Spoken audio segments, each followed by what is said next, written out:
breakfast is the most important meal of the day, or is it? So this is a phrase we've heard, since we were yay high, and it's something we often, teach our kids, and we generally believe, it is how it is. Breakfast is the most important meal of the day. But today I want to talk about whether or not it really is. And it's especially something that has been questioned a bit in the past few years, especially with the increase in intermittent fasting or time-restricted fasting or time-restricted feeding. That's now really become a lot more popular. And people are questioning whether or not we should be eating breakfast and where does this research come from? And isn't it just the food industries trying to push unhealthy foods down our throats? So today we will talk about that. But before we do that, just a quick introduction. My name is Melissa Mel. I'm a registered dietitian and I'm part of the Body 20 Nutrition Doctor team, and very welcome here. You are also welcome to send us any questions if you have any to our WhatsApp or our email address that I've put on the screen for you. Okay, back to the video, whether or not breakfast is the most important meal or not. So I thought I'd give you a bit of a history lesson. I found this super interesting, and I hope you do too. Maybe this will give you something to talk about at the next braai. So where does this idea that breakfast is the most important meal of the day come from? It's really interesting to see that this idea actually stemmed more from marketing rather than from research many years ago. So when we look at once upon a time, people ate this massive, big, hearty breakfast, and usually was leftover foods that they had on the farm and that type of thing. And then from there, they went on to work on the farms and that type of thing. However, when the Industrial Revolution came along and people moved more towards office work and more fast-paced lives, we do see that there was a change, and this big, hearty breakfast really wasn't necessary anymore, or maybe people didn't really have that much time left. This is also where we see that at the same time that the Seventh-day Adventists really were really promoting the vegetarian lifestyle a lot more, especially for their disciples. And we also see that wheat was this mystical, magical ingredient at that time. People really believed that it could cure you of all your ailments. It was the best thing, at that time. And this is also when we see that John Harvey Kellogg actually invented Kellogg's cornflakes. And the main push behind, or the drive behind, creating this cereal was to actually cure men of their sinful desire to masturbate. And he believed that if you masturbate, you will go to hell. So he needed to create this cereal that was wheat-based for men especially, but everyone to eat to cure them of this sinful desire. It's so interesting, and I'm sure you'll never look at Kellogg's the same way. But anyways, we do see that that's where cereal actually originated, and from there the governments went on to enrich the cereals and fortify them a bit with nutrients to make them a bit more nutritious, because it was just bland wheat-based product that really didn't give much nutrition to the people. So they then started to just change it up a bit to make it a bit more nutritious. And that's also when we see that the PR agent and the nephew of Sigmund Freud, whose name was Edward Burns, he was a marketing mastermind. He was basically then wanting to promote his company's bacon. So he got one single doctor to say that, no, bacon and eggs is actually a lot healthier and a better breakfast option. And that's when we see that 5,000 other doctors also signed this petition, and it was published. And that's also where we see that the low carb, high fat, high protein versus the high carb cereal debate actually originated. And that's mainly where the big seed for breakfast is the most important meal of the day was planted. And you can see that it's mainly from marketing and to try and make money at the end of the day. So not a lot of research was done in that time, but luckily since then, a lot more research has been done, and we can make a better and more educated decision whether or not we want to incorporate breakfast into our diets or not. All right, so back to the question. Breakfast is the most important meal of the day, or is it? Right? So this is mainly, hopefully, where we can start to clarify a bit on that. So, and you can make an educated decision whether or not you want to incorporate breakfast into your diet or not. So with the research that's now been done on, whether or not breakfast is this superior meal, superior to lunch and dinner is mainly to do with some of the effects that breakfast might have and that we've been, told that it might have or believe that it might have. And one of the main things and main myths almost out there is that breakfast has a massive impact on your metabolism. So we've also been told this thing that you need to eat within 30 minutes after waking because you need to wake up your metabolism, and you do that by eating breakfast. Now we see with a lot of the research that skipping your breakfast does have a bit of an impact on your metabolism by decreasing it slightly, but the overall effect on your metabolism is actually not that significant. So you shouldn't worry too much about your metabolism when it comes to whether or not you're eating breakfast.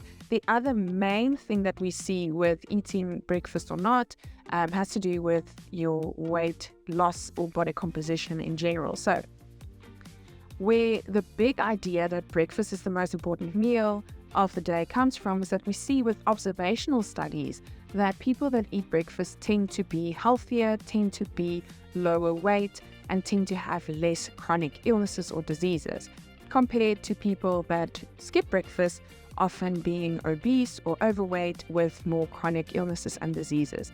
Now, what's really important is to understand what is an observational study. An observational study means that we can't really say that it is breakfast that is equal to these issues. We just see that people that tend to be healthier or of a better body composition also eat breakfast, but there might be other factors that can influence, and there definitely is other factors that's also influencing whether or not they are healthy and healthy weight or not. And the same for the other side, people that are overweight or obese and have more chronic illnesses tend to also not eat breakfast, but they also might be doing other unhealthy lifestyle choices and so forth that may be leading them to being obese or overweight. So if we look at that, we also need to understand that there is a bit of a little bit of a truth there when it comes to having breakfast being a bit more healthier throughout the day. And that's mainly, it comes down to planning, because we do see that people that eat breakfast tend to choose healthier options and more balanced options throughout the rest of the day, compared to someone that rushes out in the morning, didn't eat breakfast, just grab something on the go, and then just goes about their day. And often those things that you grab on the go are typically not your healthiest options. If you just think about it, if you need to grab something quickly, it's often refined, often high in carbohydrates and sugars, or often high in fat, and not really satiating, not really nutritious.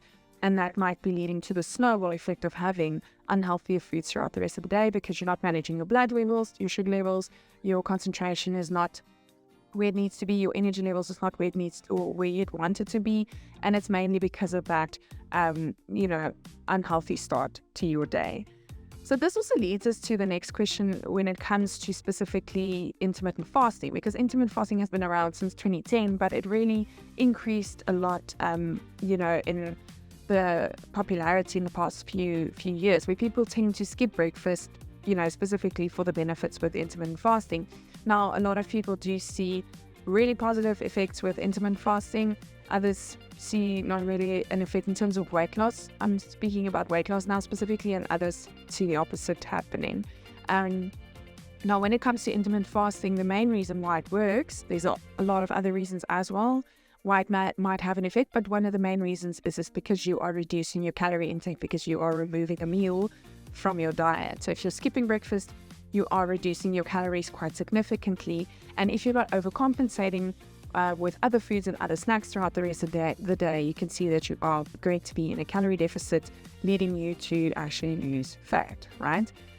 However, if you are skipping breakfast, but you are eating unhealthy, high calorie dense types of foods that are refined and so forth throughout the rest of the day, you're not going to really see the benefit from intermittent fasting or from skipping that breakfast. So it is really something that you need to think about. It needs to be a conscious decision, and it needs to be a planned decision. If you are going to skip breakfast, you therefore need to have a planned next meal that you're going to have that's balanced and nutritious. The next point I want to look at specifically is cognition or cognitive function, mood, and concentration. So we know with kids, we definitely want to give them breakfast, because if they don't eat breakfast, then they don't concentrate at school. We see with the research that they score a lot better in tests and so forth if they do have breakfast. And that's basically because they're moving at 1 kilometer per minute and they're growing and developing. But we as adults are a bit different.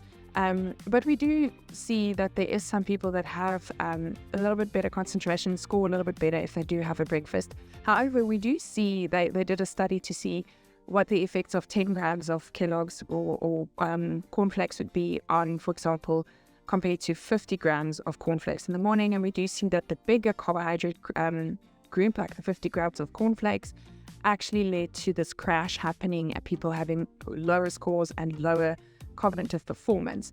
So if you are someone that has a big breakfast that typically has a lot of carbohydrates in it, I would definitely recommend having a snack that's more balanced with some healthy fats and proteins in it to just balance out that crash that you might be feeling. But the main idea here is that we do see people that really feel that they need breakfast to be able to concentrate and focus at work, and others feel a lot more energized and hyper-focused if they are fasting.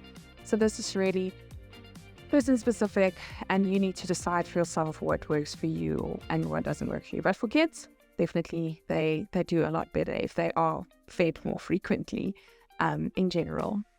The last point that I want to make on skipping breakfast, and this is typically if you are someone that exercises in the morning. So also there's this notion that if you exercise fasted, you will lose or burn more fat. And that's more an acute effect we see. It really doesn't have that big effect in the long term or in, the bigger picture. So if you're someone that feels like you can hit your session a lot better if you have something small to eat before you train, then go for it. Just make sure you're balancing out your energy intake throughout the rest of the day. Whereas if you are someone that feels nauseous and sluggish and you feel like you can't exercise if you've eaten something, same thing, just make sure you are eating optimally throughout the rest of the day. It really comes down to the average and the overall throughout the day rather than looking at specifically this one meal. The last point that I want to make is this very common saying where it says, have breakfast like a king, lunch like a prince, and dinner like a pauper. And this is mainly, the main thing is that we want to have majority of our calories and our foods earlier in the day. And this has to do with the circadian rhythm. So the circadian rhythm is the natural rhythm, 24-hour clock inside our bodies that's regulating our hormones and neurotransmitters and so forth in the body, making sure that we are, able to sleep at night and wake up in the morning and able to function throughout the rest of the day with all the different hormones functioning and doing what they need to do. Now, we do see with the circadian rhythm that the insulin sensitivity is a lot higher in the morning, meaning that we do tend to metabolize carbohydrates a lot better earlier in the day, and we kind of actually manage our blood sugar levels a lot better earlier in the day, especially with carbohydrates compared to later in the day. So if you are someone that enjoys intermittent fasting and you like, I can do it at night or in the morning, I'd recommend maybe rather skipping the meal at night and still opting for a well-balanced good quality protein and carbohydrate and fat breakfast so that you can benefit from that insulin sensitivity that's there in the morning. We also do see research showing that if you are someone that eats late at night, like for example after 9 o'clock at night, we do see that your risk for chronic disease increases by 28%. That is a massive amount. So we really do prefer to have majority of our calories earlier in the day. It doesn't mean that you need to eat like literally half an hour after you've woken up, but if you can try and plan your meals in such a way that majority of your calories and the majority of your carbohydrates and so forth is more earlier in the day, that would definitely benefit you in the long term, specifically for body composition and also for chronic diseases. So that was a mouthful. I hope you found it a bit informative and maybe it can help you make a decision. So my professional opinion and takeaway message for today is, if you are someone that typically enjoys breakfast because you like making protein pancakes with fruits and yogurt on top, or you enjoy your overnight oats or whatever it might be, and it's going to be a stretch or it's going to be something that you feel like, I really am going to miss my breakfast and I want to have breakfast, then have breakfast. Don't take it out of your meals or out of your diet. Have your breakfast and just balance the rest of the day out. And the same goes for someone that really doesn't enjoy breakfast, or you don't have time for breakfast in the morning, or you've never grown up with breakfast, or whatever the case may be. And to add breakfast into your diet is really going to be not fun for you, and you're not going to enjoy it. It's going to be more like a punishment than anything else. Then stick to what you're doing now. As you can see from this video, there's pros and cons to having breakfast, and there's pros and cons to not having breakfast. So it really depends on you as person, what works for you, and what's going to fit into your lifestyle that's going to be sustainable. So really just think about that, and then just make sure that when you are thinking about your meals, whether it's breakfast, lunch, or dinner, because not one is more superior than the other, just make sure that they are balanced in good quality carbohydrates that's lower in GI, that's unrefined, healthy, lean proteins, and good quality, healthy fats, as we've already spoken about in the previous series on Nutrition 101. So make sure you watch that if you haven't done so already. So I hope this has been helpful, and let us know if you have any questions, and I'll see you in the next one.